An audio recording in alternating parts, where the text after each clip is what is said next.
कफन में मेरा खुशबू न लगाना, यार कफन में मेरा खुशबू न लगाना, रख देना कफन में मेरा कुछ खाक मदीना, रख देना कफन में मेरा कुछ खाक मदीना।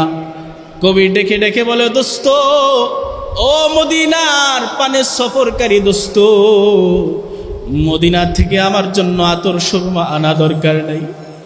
ও দোস্ত আমার জন্য তাসবিহ যাই নামাজ আনবা না, খেজুর দরকার নাই। আইয়ারে কাফন মে মেরা খুশবু না লাগানা, রাখ দেনা কাফন মে মেরা কুছ খাকে মদিনা।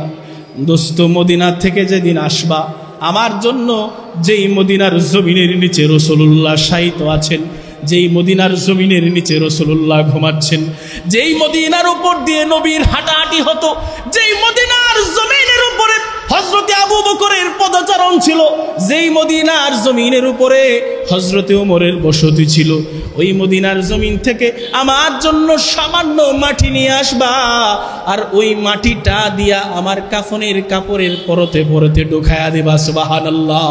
মনে বড় আশা ছিল যাব মদিনায়, বলেন মনে বড় আশা ছিল যাব মদিনায়, কোন মনে বড় আশা ছিল যাব মদিনায়।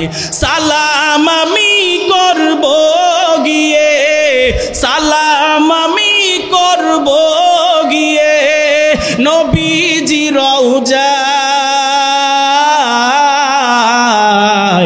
মনে বড় আশা ছিল যাব মদিনায়, মনে বড় আশা ছিল যাব মদিনায়, মনে বড় যাব মদিনায়।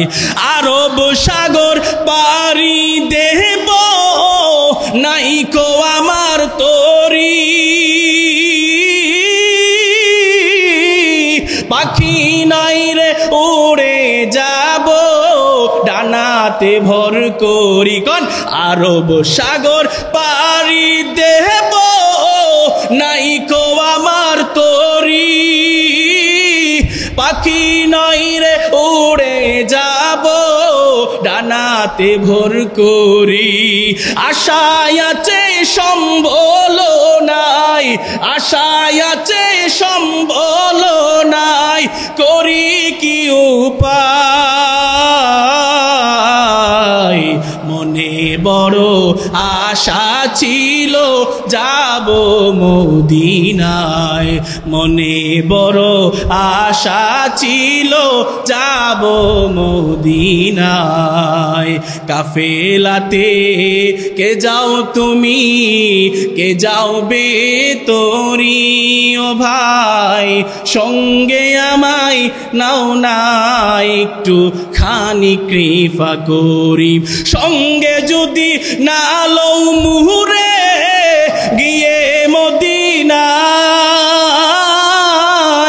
সঙ্গে যদি না লও মুহুরে গিয়ে মদিনায়, এই গরিবের সালাম দিও মদিনার বাদশাহ, কোন এই গরিবের সালাম দিও মদিনার বাদশাহ। মনে বড় আশা ছিল যাব মদিনায়, মনে বড় আশা ছিল যাব মদিনায়। আল্লাহ আমাদেরকে মদিনার জন্য কবুল করুন, আমিন। আরো জোরে আল্লাহুম্মা আমিন। तौहीद की अमानत सीनों में है हमारा, तौहीद की अमानत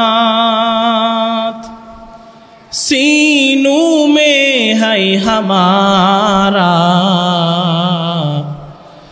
आसान ही मिटाना नामो निशा हमारा। বালাগাল উলা বিকামালিহি কাশাফাত তুজা বিজামালিহি হাসুনাত জামিউ খিসালিহি সাল্লু আলাইহি ওয়া আলিহি বালাগাল উলা বিকামালিহি কাশাফাত তুজা বিজামালিহি হাসুনাত জামিউ খিসালিহি ওয়া আলিহি मदीना में जाना मदीना में मरना मदीना में जाना मदीना में मरना यही दिल की हसरत है वही है तमन्ना बलगल उला बिकमालिही कशफत दुजा बिजमालिही हसनत जमीउ खिसालिही सल्लु अलैहि व आलिहि बलगल उला बिकमालिही कशफत दुजा बिजमालिही हसनत जमीउ खिसालिही सल्लु अलैहि अल्हम्दुलिल्लाह आजकेर बार्षिक इस्लामी महासम्मेलन दस्तरबंदी उपलक्षे पागड़ी प्रदान उपलक्षे उपस्थित आছেন समस्त ओलामाए केराम আমার সামনে উপবিষ্ট দিন প্রিয় ইসলাম প্রিয় আল্লাহর কোরআনের খাদেম ধর্মপ্রাণ একনিষ্ঠ মুসলিম ভাইরা পর্দার আড়াল থেকে শুনতে পাচ্ছেন সম্মানিতা মা ও বোনেরা আসুন আমরা সবাই নিজ নিজ জায়গায় থেকে মহান রবের দরবারে আসমান ওয়ালাকে খুশি করার নিয়তে কালিমাতুশ শুকর আদায় করি আলহামদুলিল্লাহ আরো জোরে মহব্বতের সাথে পড়েন আলহামদুলিল্লাহ ভাইরা আমার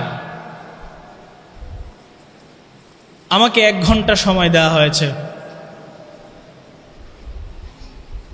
এর ভিতরে আমি আপনাদেরকে আল্লাহর রাসূল সাল্লাল্লাহু আলাইহি ওয়াসাল্লামের জিন্দেগীর শত লক্ষ সাইড রাসূলের জিন্দেগি আলোচনা রাসূলের প্রেম মহব্বত রাসূলের প্রতি ইশক এগুলো আলোচনার কোনো কুল কিনারা নাই আমি আপনাদেরকে যত সামান্য কিছু শোনানোর চেষ্টা করব আজকে রসুল প্রেম নবী প্রেম ইশকুর রসুল সাল্লাল্লাহু আলাইহি ওয়াসাল্লাম বিষয়ে আপনাদেরকে ঘণ্টাখানেক আলোচনা শোনাবো ইনশাআল্লাহ আল্লাহ আমাকে বুঝে বুঝে আমাকে সহ আপনাদেরকে সবাইকে আমল করার নিয়তে শোনার তৌফিক দান করুন আমিন আরো জোরে বলেন আমিন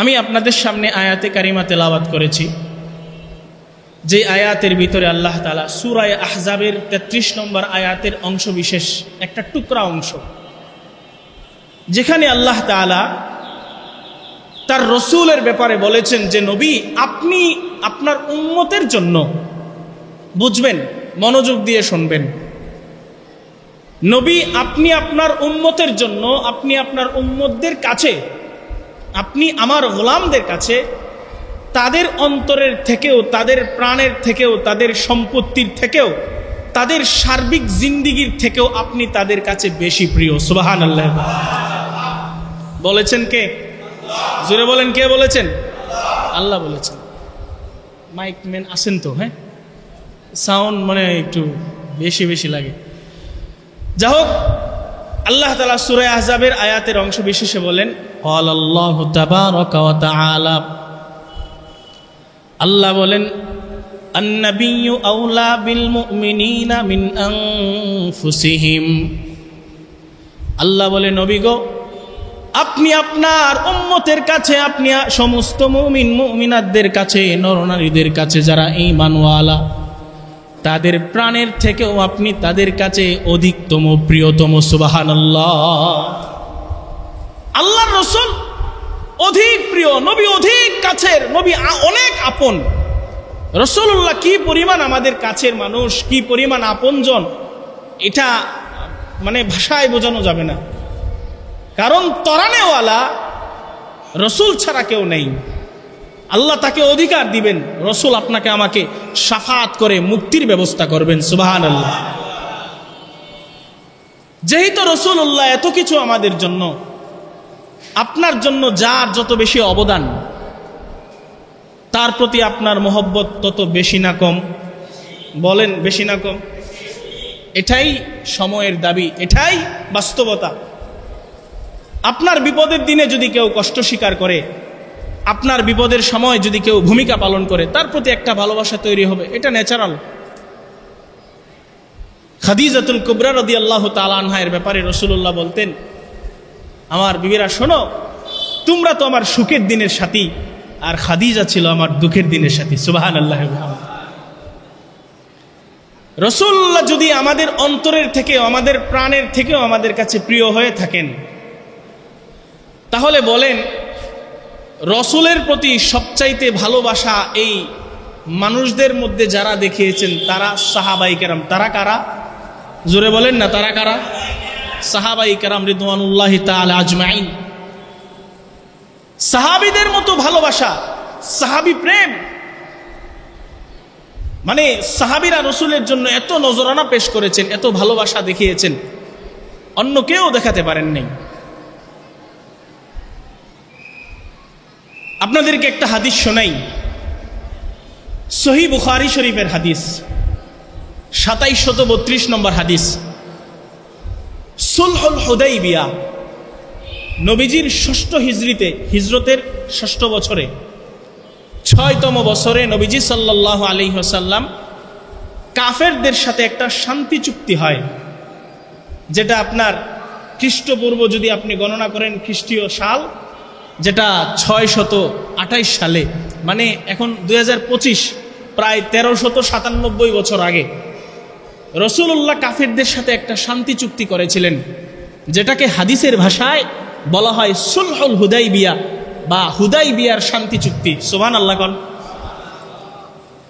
তখন মুসলমানদের পক্ষে যারা জনপ্রতিনিধি হিসেবে সেখানে দায়িত্ব পালন করেছেন, স্বয়ং নবীজিও ছিলেন, আবার কাফেরদের মধ্যে যারা যারা ছিলেন তাদের মধ্যে একজন ব্যক্তি, কাফেরদের মধ্যে খুব মেধাবী, তুখুর মেধাবী মানুষ, তিনি পরবর্তীতে ইসলাম গ্রহণ করেছেন।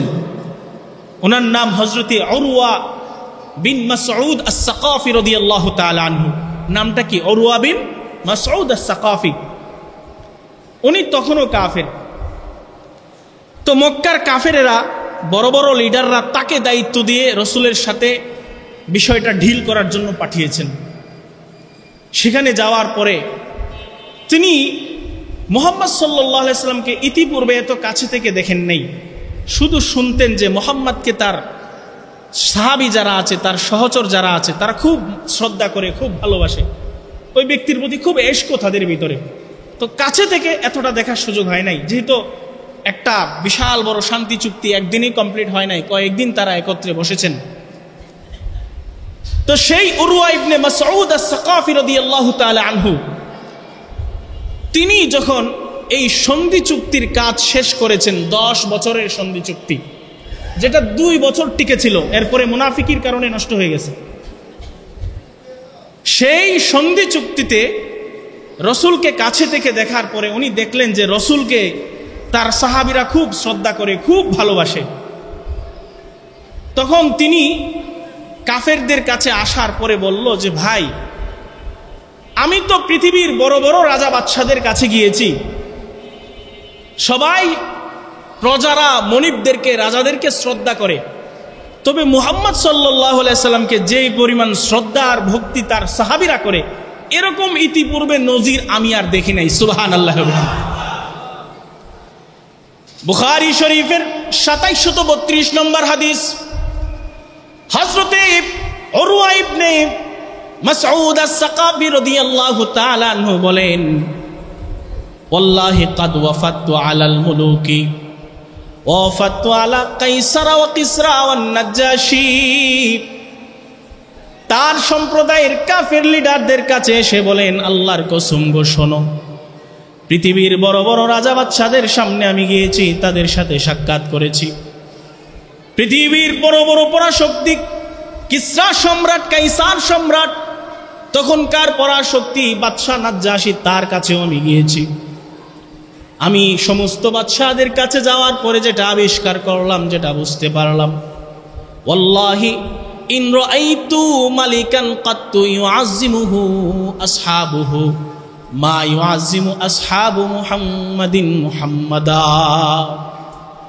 হযরত উরওয়া ইবনে মাসউদ আস-সাকাফি বলেন, এত বড় বড় রাজা বাদশাদের কাছে আমি গেলাম, সবাই সবাইকে সম্মান করে দেখলাম, তবে মা ইউআযিমু আসহাবু মুহাম্মাদিন মুহাম্মাদান, নবী মুহাম্মদকে তার সাথীরা যেই পরিমাণ শ্রদ্ধা করে, এই পরিমাণ শ্রদ্ধা অন্য কোন রাজা বাদশাকে তার প্রজারা করতে দেখি নাই। সুবহানাল্লাহ, সুবহানাল্লাহি ওয়া বিহামদিহি। কাফিররা জিজ্ঞাসা করে, বলেন দেখি কি পরিমাণ সম্মান করেছে, কি দেখলেন, কি আবিষ্কার করলেন? সহিহ বুখারীর হাদিস, উরওয়া ইবনে মাসউদ আস-সাকাফি রাদিয়াল্লাহু তাআলা আনহু বলেন, ওয়াল্লাহি খোদার কসম দিয়ে বলি, শোনো, অন্যতায় তোমরা বিশ্বাস করবা না, আমি দেখলাম মা তানাখামা রাসূলুল্লাহি সাল্লাল্লাহু আলাইহি ওয়াসাল্লাম নুখামাতান, আমি দেখলাম আল্লাহর নবী মুহাম্মদ আরবি থুতু ফেলতেন, কফ ফেলতেন। থুতু ফেলার সময় এমন সময় দেখতাম মা নুখামাতান ইল্লা ওয়াকাত ফি ইয়াদি রাজুলিন, তার সাহাবীরা সেটা হাতে নিয়ে ফেলতো। এমন সময় দেখতাম হাতে নেওয়ার পরে ও দালাকা বিহা ওয়াজহাহু ওয়া জিলদাহু, ওইটা তাদের চেহারা এবং চামড়ার মধ্যে মিশায় ফেলতেন। সুবহানাল্লাহ। এমন ভাবে আমি দেখলাম, বিষয়টা বুঝছেন? আপনি বলবেন যে থুতু মুখে মাখছে, ভাই আপনার আমার থুতু থেকে দুর্গন্ধ বের হয়, সুবাস ছড়ায় না, কিন্তু রাসূলুল্লাহর থুতু, এটা রাসূলের মুজিজা কারামতের অন্তর্ভুক্ত ছিল, সুঘ্রাণ ছড়াতো। সুবহানাল্লাহ। রাসূলুল্লাহ যতবার বাথরুম করেছেন, যতবার টয়লেট করেছেন, জমিন সাথে সাথে গ্রাস করে ফেলেছে। সুবহানাল্লাহ কন্যা, এটা রাসূলের কারামতি ছিল।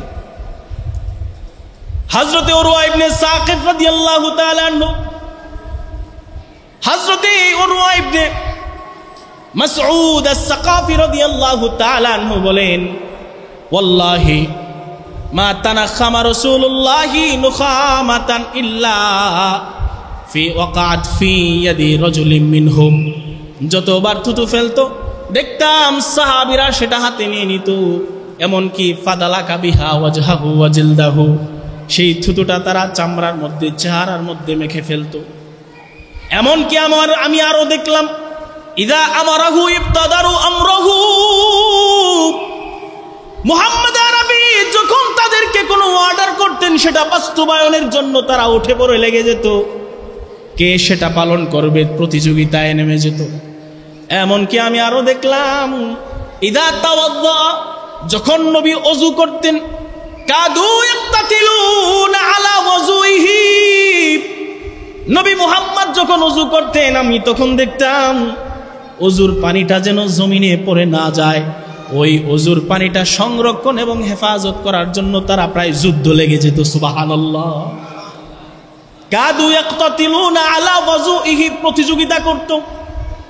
ওয়া ইযা তাকাল্লামা, নবী মুহাম্মদ যখন কথা বলতেন, আমি দেখতাম কথা বলার সময় তিনি যখন সামান্য আওয়াজে কথা বলতেন, নিচু আওয়াজে কথা বলতেন, একদিকে নবী কথা বলা শুরু করেছেন, খাফাদু, তারা সাহাবীরার সাথে সাথে সবাই চুপ হয়ে যেতেন। এমনকি ওয়ামা ইউহিদ্দুনা ইলাইহি নাজরা তাযীমান লাহু, আমি যতদিন তার কাছে ছিলাম, আমি ততদিন দেখলাম মুহাম্মদ আরবির সামনে একজন সাহাবী ও নবীর চোখে চোখ তুলে কোনোদিন কথা বলে নাই। সুবহানাল্লাহ। এত শ্রদ্ধা, এত ভক্তি, মা ইউহিদ্দুনা নাজরা ইলাইহি তাযীমান লাহু, মানে চোখের দিকে তাকায় কথা বলতে পারে না, এত শ্রদ্ধা করতেন। কতটুক শ্রদ্ধা, কতটুক ইশক থাকলে এমন অনুভূতি সাহাবীরা রাসূলের সামনে জাহির করতে পারে। কাফের একজন জনপ্রতিনিধি, তিনি কাফেরদের সামনে কথা বলেছেন। মুফাসসিরিনে কেরাম, মুহাদ্দিসিনে কেরাম বলেন, এই ঘটনা থেকেই হযরতে উরওয়া ইবনে মাসউদ আস-সাকাফি রাদিয়াল্লাহু তাআলা আনহু, তিনি তখনও কাফের, কিন্তু রাসূলের প্রতি সাহাবীদের এই সম্মান তাজিম দেখে তখনই মূলত তার অন্তরে আল্লাহ ঈমানের বীজ বপন করেছিলেন। সুবহানাল্লাহি ওয়া সুবহানাল্লাহি ওয়া বিহামদিহি। এই হলো ইশকে রাসূল। বুখারী শরীফের 2325 নম্বর হাদিস, আল্লাহর নবী সাল্লাল্লাহু আলাইহি ওয়াসাল্লামের সাহাবী আনাস ইবনে মালিক বলেন, রাআইতু রাসূলুল্লাহি সাল্লাল্লাহু আলাইহি ওয়াসাল্লাম, আমি আল্লাহর নবীকে দেখেছি, ওয়াল হাল্লাকু ইয়াহলিকু শারাহু, আল্লাহর নবীকে দেখেছি, নবীর মাথার চুল যিনি কেটে দিতেন তিনি চুল কাটতেন। ওয়াকাদ আতাফা বিহি আসহাবুন নবী সাল্লাল্লাহু আলাইহি ওয়াসাল্লাম, আমরা তখন দেখতাম আল্লাহর নবীর চুল কাটার সময় সাহাবীরা চতুর্পাশে প্রদক্ষিণ করতেন, তওয়াফ করতেন, ঘুরতে থাকতেন। কেন ঘুরতেন? একটাই উদ্দেশ্য, মা ইউরিদুনা আনতাকা, মা ইউরিদুনা আনতাকা শারাতুন ইল্লা ফি ইয়াদি রাজুলিন মিনহুম, একটা উদ্দেশ্য নিয়ে ঘুরতেন, একটা চুলের সামান্য অংশ যেন রাসূলের মাথা থেকে যেটা কাটা হয়েছে সেইটা যেন মাটিতে পড়ে না যায়। সুবহানাল্লাহ। কাদ আতাফা বিহি আসহাবুন নবী সাল্লাল্লাহু আলাইহি ওয়াসাল্লাম, আসহাবুন নবী, নবীজির সাহাবীরা প্রদক্ষিণ করতেন, চুল যেন মাটিতে পড়ে না যায়। কি পরিমাণ ভালোবাসা থাকলে একটা মানুষ, তাকে কেন্দ্র করে মানুষের ইমোশন, সাহাবীদের আবেগ কাজ করতে পারে। মুহতারাম হাজরিন, আল্লাহর রাসূলের ঘাম মুবারক, এটা রাসূল সাল্লাল্লাহু আলাইহি ওয়াসাল্লামের কারামতের অন্তর্ভুক্ত। নবীজির ঘাম থেকে সুঘ্রাণ ছড়াতো। সুবহানাল্লাহ। বুখারী শরীফের 4949 নম্বর হাদিস, এটাও আনাস ইবনে মালিক রাদিয়াল্লাহু তাআলা আনহু বর্ণনা করেছেন। আল্লাহর নবী একদিন কোথাও যাচ্ছেন, 10 বছরের খাদেম আনাস ইবনে মালিক রাদিয়াল্লাহু তাআলা আনহু, তিনি রাসূলের সাথে আছেন। এমন সময় আল্লাহর নবী বলেন, আনাস, আমার ক্লান্তি লাগছে, আমার একটু বিশ্রাম করা দরকার। হযরতে আনাস বলে, ইয়া রাসূলুল্লাহ, আমাদের বাসা তো পাশেই, আমাদের বাড়ি তো কাছেই, চলেন আমাদের বাড়িতে একটু বিশ্রাম নেবেন। আপনারা এমন বলেন না মানুষকে যে, দোস্ত আমাদের বাড়ি তো কাছেই, একটু উঠে যাবা, হুজুর আমাদের বাড়িতে একটু বিশ্রাম নেবেন, বলেন কি না বলেন? হযরতে আনাস ইবনে মালিক বলেন, নবী আমাদের বাসা কাছে, চলেন একটু বিশ্রাম নেবেন। আল্লাহর নবী রাহমাতুল লিল আলামিন তিনি রাজি হয়ে গিয়েছেন, বলল, ঠিক আছে যাও, একটু বিছানাটা গুছাও, আমি আসবো তোমাদের ঘরে একটু বিশ্রাম নিব। আল্লাহর নবী আনাস ইবনে মালিকের সাথে বাসায় গেলেন। হাদিসের মধ্যে আসছে, ফালাম্মা দাখালা আলাইহি নবী সাল্লাল্লাহু আলাইহি ওয়াসাল্লাম, হযরত আনাস ইবনে মালিক বলেন, দাখালা আলাইনা নবী, নবীজি আমাদের ঘরে প্রবেশ করলেন একটু বিশ্রাম নেওয়ার জন্য। ক্লান্তির কারণে নবী ঘুমায় গেলেন, সামান্য বিশ্রামের জন্য শুয়েছেন, কিন্তু অধিক ক্লান্তির কারণে রাসূলের ঘুম এসে গেছে। বলেন, মানুষ ঘুমের ঘরে ঘামে কিনা? তখন কি এসি ছিল? ফ্যান ছিল? আর 1500 বছর আগে, 1550 বছর আগের কথা। আনাস ইবনে মালিক বলেন, ফাআরাকা রাসূলুল্লাহ, আল্লাহর নবী ঘুমের ঘরে ঘামা শুরু করলেন। ওনার সৌন্দর্যমণ্ডিত চেহারা, ওনার ঘাড়, ওনার হাতের কবজি, যে অংশগুলো কাপড়ের বাহিরে থাকে, ওনার নুরানি জিসিম থেকে ঘাম জরাব শুরু হয়েছে। আমি তখন পাশে বসে বসে রাসূলুল্লাহর ঘাম মোবারক দেখতেছিলাম। সুবহানাল্লাহ। আনাস ইবনে মালিক বলেন, আমি আমার আম্মাকে দেখলাম, জাআত উম্মি বিকারুরাতিন, আমার আম্মাকে দেখলাম, আমার আম্মা ছোট একটা শিশি নিয়ে এসেছে। ওই শিশিটা আনার পরে আমার আম্মা জাআলাত তাসাল্লাতিল আরাকা, আম্মাকে দেখলাম রাসূলের গা থেকে যেই দিক থেকে ঘামটা বেয়ে বেয়ে পড়ে, আল্লাহর নবী সেই দিক, আল্লাহর নবীর গায়ে আমার আম্মা উম্মে সুলাইম ঘামটা সংরক্ষণ করার জন্য শিশিটা সেই জায়গায় ধরে ফেলে। জাআলাত তাসাল্লাতিল আরাকা, একবার না দুইবার না, রাসূলের ঘাম সংগ্রহ করার জন্য আমার আম্মা এই কাজটা কয়েকবার করলেন। ঘুমের ঘরের মানুষের গায়ে যদি এরকম কিছু একটা লাগে, ঘুম ভাঙবে কিনা বলেন? ঘুম ভাঙবে না?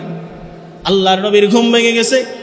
দুইটা চোখ মেলায়া তাকানোর পরে দেখলেন হযরত আনাস ইবনে মালিকের মা। আল্লাহর নবী সাল্লাল্লাহু আলাইহি ওয়াসাল্লাম ওনাকে চিনতেন, কারণ আনাস ছোটবেলা যখন আনাসকে রসুলের দরবারে উনিই তো গিয়ে দিয়ে এসেছিলেন।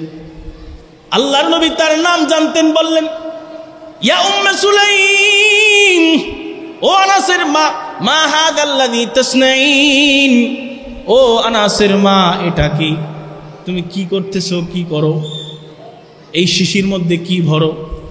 হযরতে উম্মে সুলাইম বলে ইয়া রাসূলুল্লাহ, ও নবী, হাদা আরাকুকা, ও নবী, এটা আপনার শরীরের পবিত্র ঘাম, নাজালুহু ফি তিবিনা হাদা আতিয়াবুত তিব, ও নবী, এটা সুঘ্রাণ, এই ঘামটাকে আমি সংরক্ষণ করব। এই ঘামটা পৃথিবীর সমস্ত দামি আতরের থেকেও দামি, সমস্ত দামি আতরের সাথে এই ঘাম মিশায়া ওই আতরগুলোরে আমি আরো দামি বানায় ফেলবো। সুবহানাল্লাহ। হাদিসের ব্যাখ্যারা বলেন, আউসা আনাস ইবনে মালিক রাদিয়াল্লাহু তাআলা আনহু, হযরতে আনাস ইবনে মালিক রাদিয়াল্লাহু তাআলা আনহু, তিনি রসুল দুনিয়া থেকে বিদায় হয়ে গেছে, আনাসের মাও দুনিয়া থেকে বিদায়, ওই ঘামটা হযরতে আনাস রাদিয়াল্লাহু তাআলা আনহু সংরক্ষণ করছিলেন। মৃত্যুর শয্যায়, মৃত্যুর বিছানায় যেদিন আনাস ইবনে মালিক শায়িত হলেন, তার সাথী বন্ধু বান্ধবদেরকে ডেকে ডেকে বলে, ও দোস্ত, আমি মারা যাওয়ার পরে মদিনার বাজার থেকে আমার জন্য সুঘ্রাণ কিনবা না, মদিনার বাজার থেকে আমার জন্য সুরমা কিনবা না। ও দোস্ত, আমি মারা যাওয়ার পরে আমার কাপড়ের পরতে পরতে নবীর ঘামটা দিয়া আমার সুঘ্রাণের কাজ করবা, নবীর ঘাম দিয়া আমার সুরমার কাজ করবা, নবীর ঘাম দিয়া আমার কাফনের কাপড়টারে সুন্দর কইরা পেছাইবা। আনাসের কথা মোতাবেক ওনার ছাত্র এবং ভক্তবৃন্দ আনাস রাদিয়াল্লাহু তাআলা আনহু ইন্তিকালের পরে এইভাবেই তাকে কবরস্থ করা হয়েছিল। সুবহানাল্লাহ। ইশকুর রাসূল, নবীর প্রেম, নবীর প্রতি ভালোবাসা।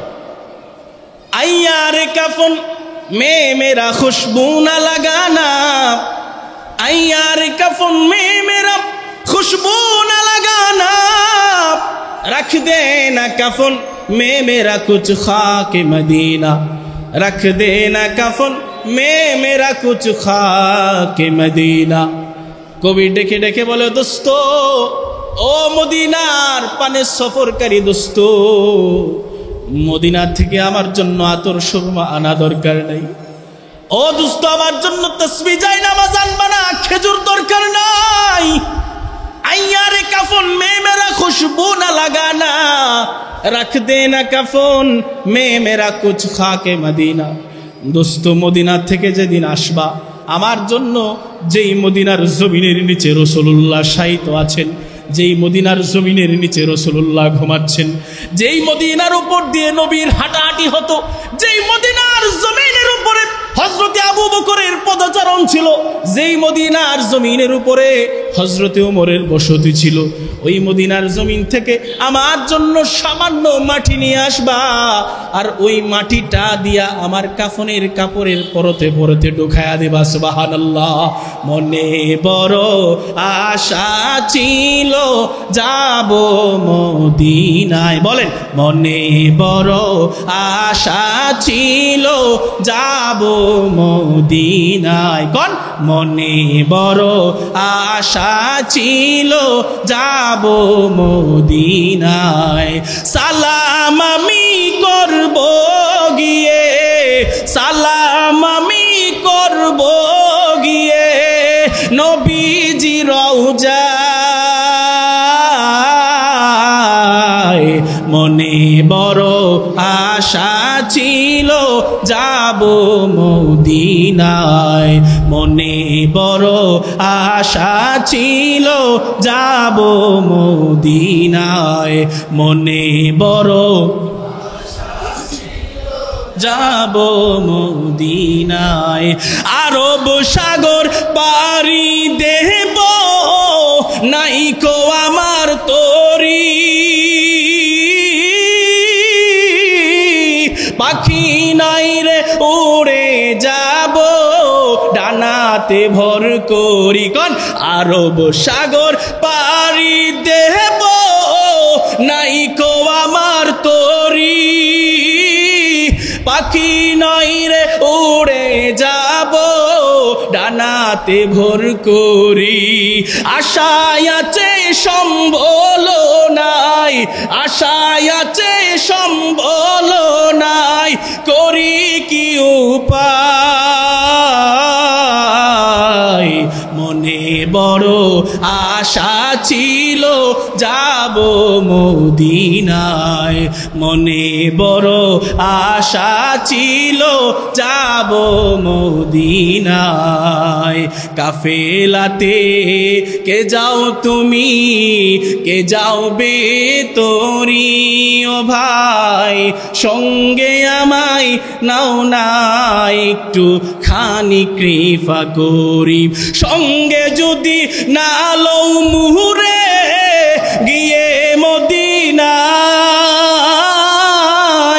সঙ্গে যদি না লও মুহুরে গিয়ে মদিনায়, এই গরিবের সালাম দিও মদিনার বাদশাহ। কোন এই গরিবের সালাম দিও মদিনার বাদশাহ। মনে বড় আশা ছিল যাব মদিনায়, মনে বড় আশা ছিল যাব মদিনায়। আল্লাহ আমাদেরকে মদিনার জন্য কবুল করুন, আমিন। আরো জোরে আল্লাহুম্মা আমিন। মুহতারাম হাজিরিন, হযরতে আনাস রাদিয়াল্লাহু তাআলা আনহু এর হাদিস শোনালাম। হাদিসের কিতাবে অসংখ্য লক্ষ লক্ষ শত হাজার হাদিস আছে। হাদিস তো রসুল, আর রসুল হলেন হাদিস। রসুলের জবানির কথাটাই তো হাদিস। ইশকুর রসুল, নবী প্রেম, এটা বলে শেষ করার বিষয় না। কোরআনে হাকিমের সূরা হুজুরাতের 2-3 নম্বর আয়াত, এই আয়াতের ভিতরে আল্লাহ তাআলা রসুলের প্রতি সাহাবীদের প্রেম ফুটায়া তুলছেন। সুবহানাল্লাহ কন্যা। আনাস ইবনে মালিক রাদিয়াল্লাহু তাআলা আনহু, হযরতে আবু বকর, হযরতে ওসমান, আলী, হযরতে ওমর, বড় বড় সমস্ত সাহাবায়ে কেরাম রসুলের দরবারে বসা মসজিদে নববীতে। এমন সময় বনু তামিম গোত্রের একজন ব্যক্তি আসলেন, 2 জন ব্যক্তি আসলেন, বুঝবেন, 2 জন ব্যক্তি আসলেন। আসার পরে তারা রসুলের কাছে একটা বিষয় বিচার দিলেন। মানে বাদী বিবাদী 2 ব্যক্তি আসছে, বুঝছেন তো বিষয়টা? বাদী বিবাদী উভয়ই আসছেন। আসার পরে রসুলের কাছে বিচার দিলেন এক ব্যক্তি আরেক ব্যক্তির নামে। রসুল্লাহ বসে আছেন, পাশেই হযরতে আবু বকর, পাশেই হযরতে ওমর, বড় সিংহ পুরুষ 2 জন বসা। হযরতে আবু বকর উনি বলা শুরু করলেন যে, ইয়া রাসূলুল্লাহ, আমার কাছে ওই ব্যক্তির কথা। তাফসীর ইবনে কাসির থেকে আপনাদেরকে শোনাই, আল্লাহর নবী তখন পর্যন্ত কথা বলেন নাই, তখনও রাসূলুল্লাহ চুপচাপ। যেখানে নবীকে দরবার, নবীকে লিডার মেনে বনু তামিম গোত্রের 2 জন ব্যক্তি আসছে নবীর নির্দেশনা নেওয়ার জন্য। এখানে 2 জন সাহাবী কথা বলা শুরু করেছে।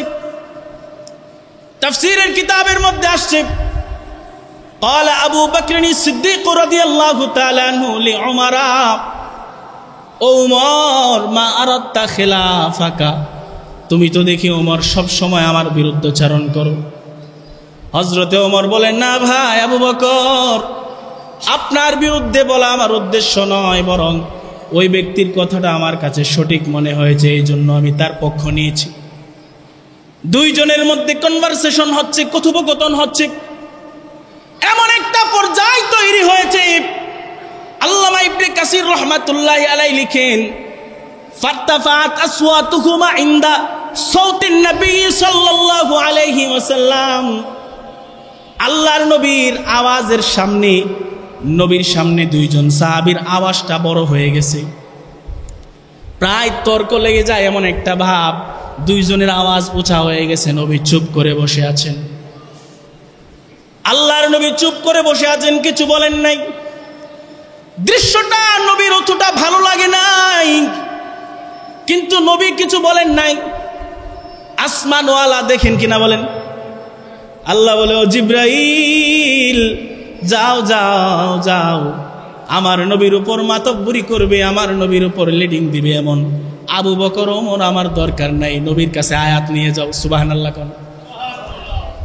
জিবরাইল আমিন আয়াত নিয়ে আসলো, ইয়া আইয়ুহাল্লাযীনা আমানু লা তারফাউ আসওয়াতাকুম ফাওকা সাওতিন নবী ওয়া লা তাজহারু লাহু বিল কওল কাজাহরি বা'দিকুম লিবা'দিন আন তাহবাতা আমালুকুম ওয়া আনতুম লা তাশউরুন।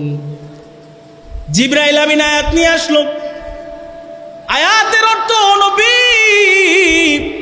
আপনি আপনার মুমিন উম্মতদেরকে বলে দেন, ইয়া আইয়ুহাল্লাযীনা আমানু, ও ঈমানদার উম্মতেরা তোমরা শোনো, যারা ঈমান আনছো শোনো, আজকের পর থেকে কিয়ামত পর্যন্ত রাসূলের সামনে জোরে কথা বলবা না।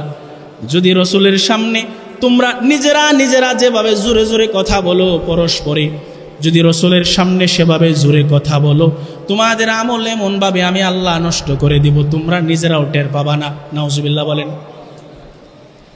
আয়াতটা নবী আবু বকর ওমর সহ সাহাবীদেরকে শোনায়। আবু বকরের চোখ দিয়ে পানি পড়া শুরু হয়েছে, কান্না শুরু হয়ে গেছে। হযরতে ওমর লজ্জায় মাথাটা নিচু করেছে। ওমর কান্দে, আবু বকর কান্দে। হাদিসের কিতাবের মধ্যে আসছে, হায় হায়, আমরা আজকে রাসূলের সামনে জোরে কথা বলার কারণে আল্লাহ আমাদেরকে ধমক দিয়েছেন, আল্লাহ আমাদেরকে সতর্ক করেছেন। হযরতে আবু বকর এমনিতেই নিচু আওয়াজে কথা বলতেন, আয়াত নাজিল হওয়ার পরে আরো নিচু আওয়াজে কথা বলতেন। আর হযরতে ওমরের ব্যাপারে বলা হয়েছে যে ওমরের আওয়াজ শুনে শয়তান ভয় পেত।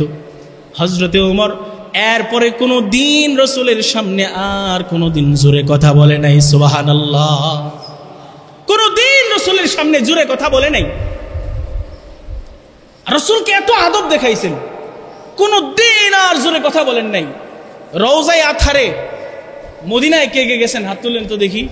মদিনায় কে কে গেছেন হাত তুলেন। আল্লাহ তাআলা বাকিদেরকে যাওয়ার তৌফিক দান করুন, আমিন। আপনারা যারা আরবি পড়তে পারেন বুঝবেন, কিন্তু আরবি ক্যালিগ্রাফি অনেকেই বুঝেন না। মদিনার রওজায় দেখবেন প্রিন্ট করা আছে এই আয়াতটা, লা তারফাউ আসওয়াতাকুম ফাওকা সাওতিন নবী। এই গোলামেরা, এই নবীর উম্মতেরা, এই আমার বান্দারা, রাসূলের সামনে তো জোরে কথা বলবেই না, রাসূলের রওজার সামনেও জোরে বলবি না। সুবহানাল্লাহ। এজন্য রাসূলের রওজার সামনে জোরে কথা বলা যায় না, পুলিশ আপনারা লাগাইয়া দিবে, দাঁড়ানোই যায় না, জোরে কথা বলবেন। আয়াতটা লেখা আছে, পুরা আয়াতটা, পুরা রওজা বেষ্টনী করা আছে। আমি রওজায় যাই নাই, আমি দেখছি আর কি। আগামী কত বছর পরে যাইতে পারবো এটা আল্লাহ ভালো জানে।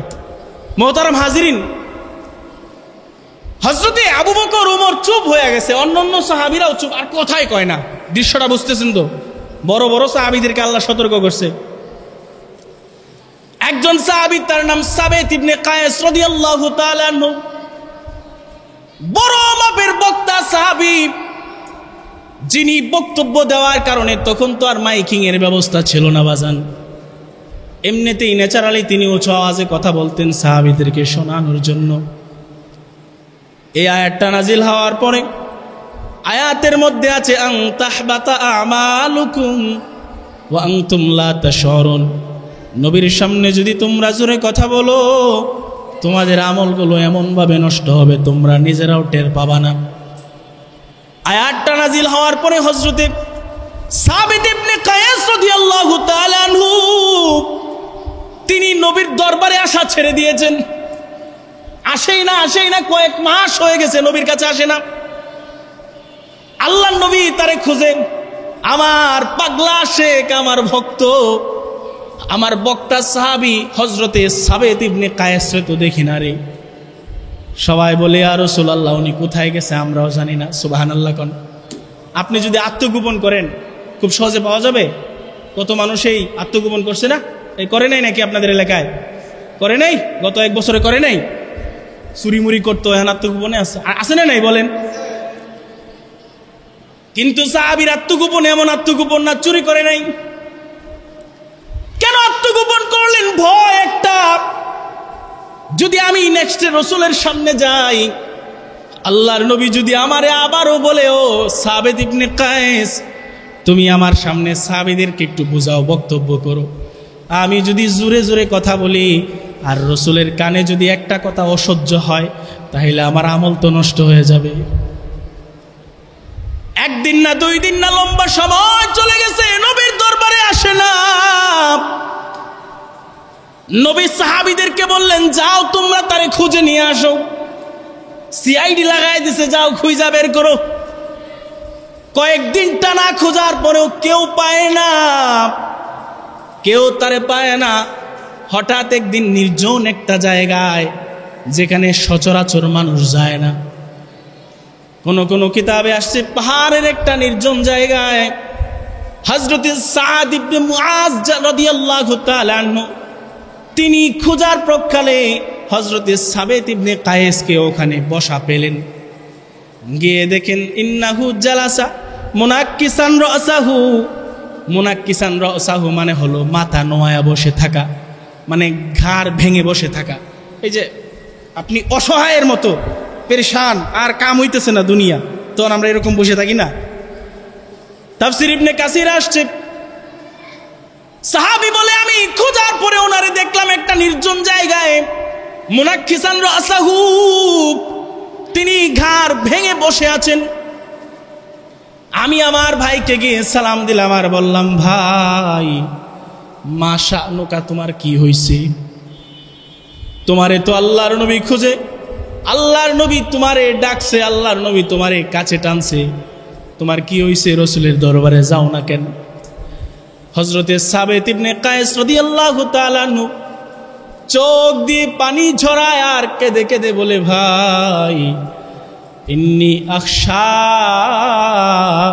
আন আকুনা মিন আহলিন নার, আমার ভিতরে ভয় ঢুকে গেছে, আমি মনে হয় জাহান্নামী হয়ে গেছি। কারণ হলো, ইন্নী কুনতু আরফাউ সাউতি ইনদা রাসূলিল্লাহ ওয়া কাদ হাবিতা আমালি, কারণ আমি আল্লাহর নবীর সামনে জোরে জোরে কথা বলার অভ্যাস ছিল, আমার আমলগুলো নষ্ট হয়ে গেছে মনে হয়, এই জন্য মনে হয় আমি জাহান্নামী হয়ে গেছি।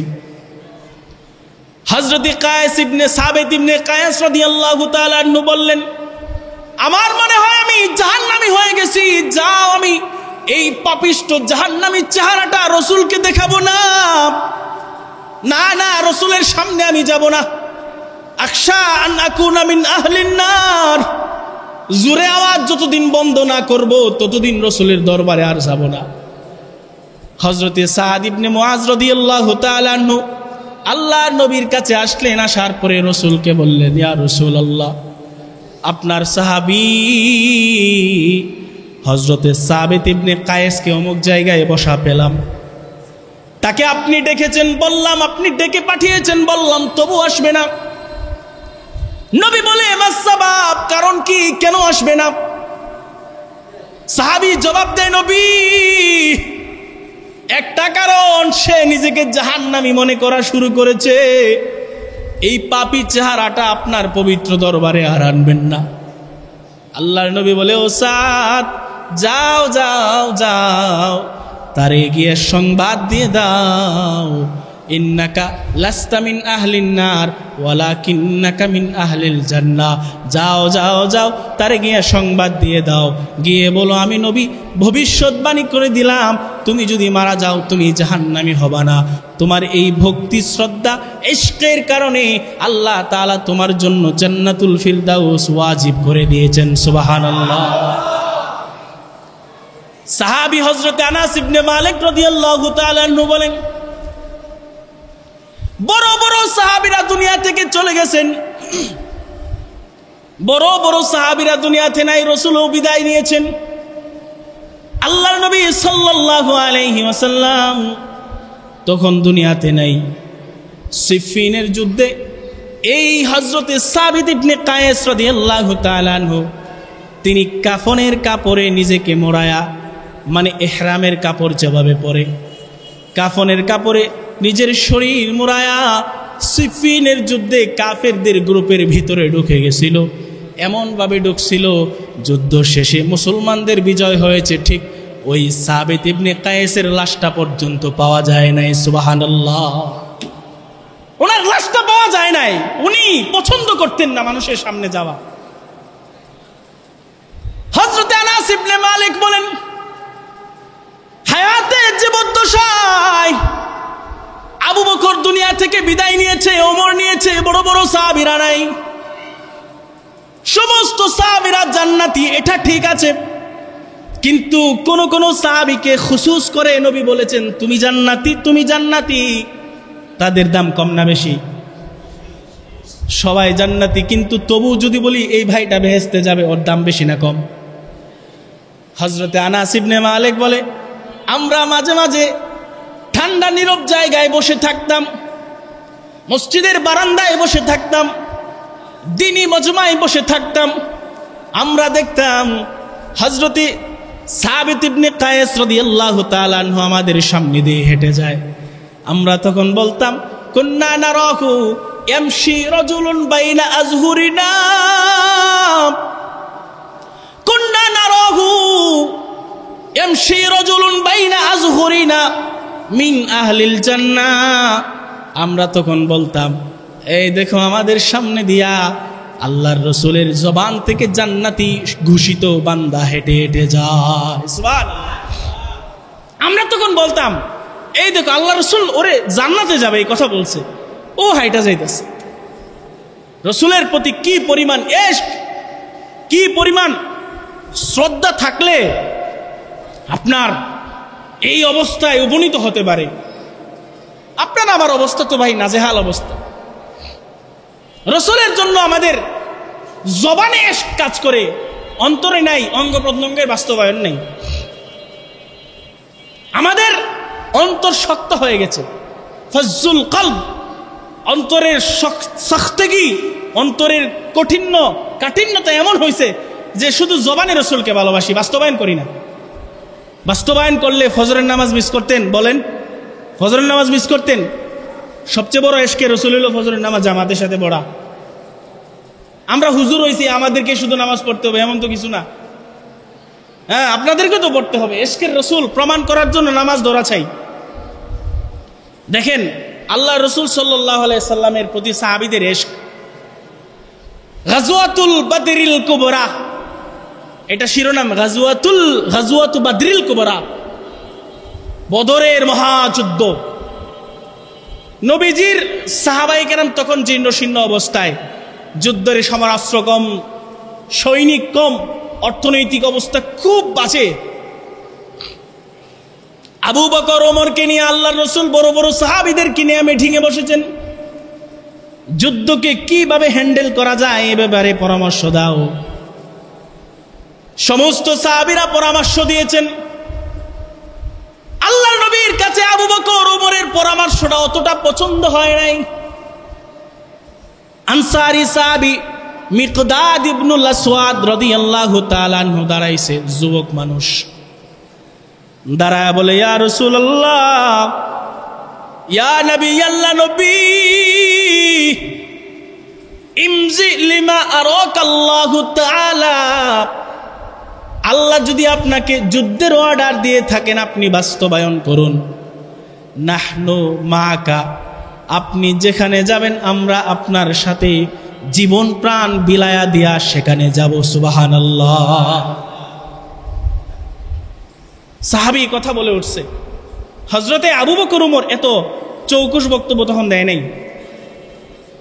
ও নবী, ইমজি লিমা আরাকাল্লাহ, নবী আপনি বাস্তবায়ন করেন। নাহনু মাকা, আমরা আপনার সাথে আছি। লা নাকুলু কামা ক্বালাত বানু ইসরাঈল, বনে ইসরাঈলরা মুসা নবীকে যুদ্ধের আগের দিন যেভাবে বলছিল তাদের মতো আমরা আপনাকে ছেড়ে যাব না, এই কথা বলবো না। বনু আমালিকা গোত্রের বিরুদ্ধে বনি ইসরাঈলের যুদ্ধ হবে। মুসা নবী 40,000 উম্মত নিয়ে গেছে যুদ্ধ করার জন্য। হাজির পুকুর থাকতেই খানপাড়ায় যুদ্ধ হবে। হাজির পুকুর থাকতেই মুসা নবীর উম্মতেরা কয়, ও মুসা নবী, ইযহাব আনতা ওয়া রাব্বুকা ফাকাতিলা ইন্না হাহুনা কাঈদুন, ও মুসা নবী আপনি আর আপনার আল্লাহ যান খানপাড়ায় যুদ্ধ করার জন্য, আমরা বিশ্ব রোডে বই রয়েছি। বুঝেন নাই অর্থটা? আপনি যান খানপাড়ায় যায় যুদ্ধ করেন, আমরা এই মেইন রোডে বয়ে থাম, মসজিদে মোহাম্মদিয়ার বারান্দায় বই রয়েছি আমরা, যান আপনি। হযরতে মিকদাদ ইবনুল আসওয়াদ বলে, মুহাম্মদ আরবি লা নাকুলু কামা ক্বালাত বানু ইসরাঈল, বনি ইসরাঈল যেভাবে মুসা নবীকে এবং আল্লাহকে বলেছিল আপনারা গিয়ে যুদ্ধ করেন, ইন্না হাহুনা কাঈদুন, আমরা এখানে বসে বসে দেখব, আমরা আপনার সাথে এমন কোনো কথা বলবো না। এই কথা বলার পরে আল্লাহর নবীর ভিতরে একটা আনন্দ কাজ করা শুরু হয়েছে। হযরত মিকদাদ ইবনুল আসওয়াদ রাদিয়াল্লাহু তাআলা আনহু আরো এক পা আগায়া বলেন, ও রাসূলুল্লাহ, আল্লাহি, নবী খুদার কসম দিয়ে বলি, আল্লাযী হুয়াল্লাযী বাআসাকা বিল হাক্কি, যেই রব আপনাকে সত্য সুন্দর দিন দিয়া দুনিয়ায় পাঠিয়েছেন, ওই রবের কসম দিয়ে বলি, লাউ সিরতা বিনা ইলা বারকিল গিমাদি লাজাদালনা মাকা, নবী আপনি যদি আমাদেরকে সাথে নিয়ে যুদ্ধ করতে করতে সৌদি পার হয়ে, জাজিরাতুল আরব পার হয়ে, মক্কা মদিনা পার হয়ে ওই ইয়ামানের বারকে গিমাত পর্যন্ত পৌঁছে যান, আমরা সেখান পর্যন্ত আপনার সাথে যুদ্ধ করতে প্রস্তুত আছি। সুবহানাল্লাহ। শুধু তাই নয়, ইয়া রাসূলুল্লাহ, নুকাতিলু আন ইয়ামিনিকা ওয়া আন শিমালিকা ওয়া মিন বাইনি ইয়াদাইকা ওয়া খালফিক, নবী আপনার ডানে থেকে বামে থেকে আমরা যুদ্ধ করব, আপনাকে একটা আঘাত যেন কেউ করতে না পারে সেইভাবে আমরা সব সময় সজাগ থাকবো। সুবহানাল্লাহ। এই হইল সাহাবায়ে কেরামের উৎসাহ, সাহাবায়ে কেরামের ইশক। আপনার আমার অবস্থা কি ভাই? আমরা তো ইসলামের জন্য কাজ করি না, কিসের ইশক আমাদের মধ্যে? শুধু আবেগ, শুধু মুখে মুখে আবেগ আর কি। আশ্চর্য হবেন, আপনাদেরকে গাজওয়াতুল উহুদ, উহুদের যুদ্ধ, উহুদের যুদ্ধের সময় একজন সাহাবী, নাম তার কাতাদা ইবনে নুমান রাদিয়াল্লাহু তাআলা আনহু। নাম কি বলেন?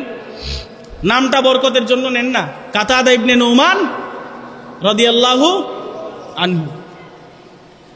হযরতে কাতাদা ইবনে নুমান রাদিয়াল্লাহু তাআলা আনহু, তিনি আল্লাহর রাসূলের সাথে যুদ্ধে গিয়েছেন, বদর উহুদের যুদ্ধে। যুদ্ধ করতে করতে অবস্থা এমন হয়েছে যে উনার শরীরে 70টারও উপরে তীর বিঁধেছিল। সুবহানাল্লাহ কন্যা।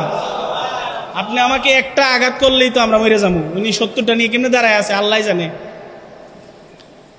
শুধু 70টা আঘাত লেগেছে তাই নয়, আঘাত লাগার আরেকটা সেন্সিটিভ জায়গা, ওনার একটা চোখে একটা তীর লাগা, আপনার তীরটা ঝুলে যাওয়ার কারণে চোখের এই মণিটা বের হইয়া ঝুলে গেছিল। সুবহানাল্লাহ কন্যা। এটা বিস্ময়, এগুলি কি আল্লাহু আকবার, আমরা কল্পনাও করতে পারবো না। উহুদের যুদ্ধে হযরতে কাতাদা ইবনে নুমান রাদিয়াল্লাহু তাআলা আনহু, মহান একজন সাহাবী, নামটা বলেন না, কাতাদা ইবনে নুমান, বরকত হবে, কাতাদা ইবনে। হযরতে কাতাদা ইবনে নুমান রাদিয়াল্লাহু তাআলা আনহু এর গায়ে 70-এরও বেশি তীরের আঘাত লেগেছিল। এমনকি ওনার একটা চোখের মধ্যে তীর লাগার কারণে চোখটা বের হয়ে ঝুলে গেছে, পুরা শরীরটা রক্তে রঞ্জিত হয়ে গেছে। আল্লাহর নবীর সামনে যুদ্ধের শেষে এই চোখ নিয়ে রাসূলের সামনে গিয়েছে, গিয়ে বলে, ইয়া রাসূলুল্লাহ, ও নবী, আজকের পর থেকে তো আপনারে আর ভালোভাবে দেখতে পারবো না। ও নবী, যেই চোখটা ভালো আছে ওই চোখের মধ্যেও সামান্য আঘাত, এই চোখেও তো ভালো করে দেখি না, আরেকটা চোখের দৃষ্টি তো একেবারে শেষ হয়ে গেল।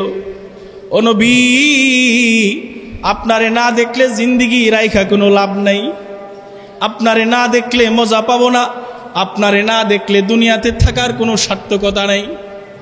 আল্লাহর নবীকে গিয়ে বলে, রাসূলুল্লাহ, একটা বন্দোবস্ত করে দিন, একটা ব্যবস্থা করে দেন।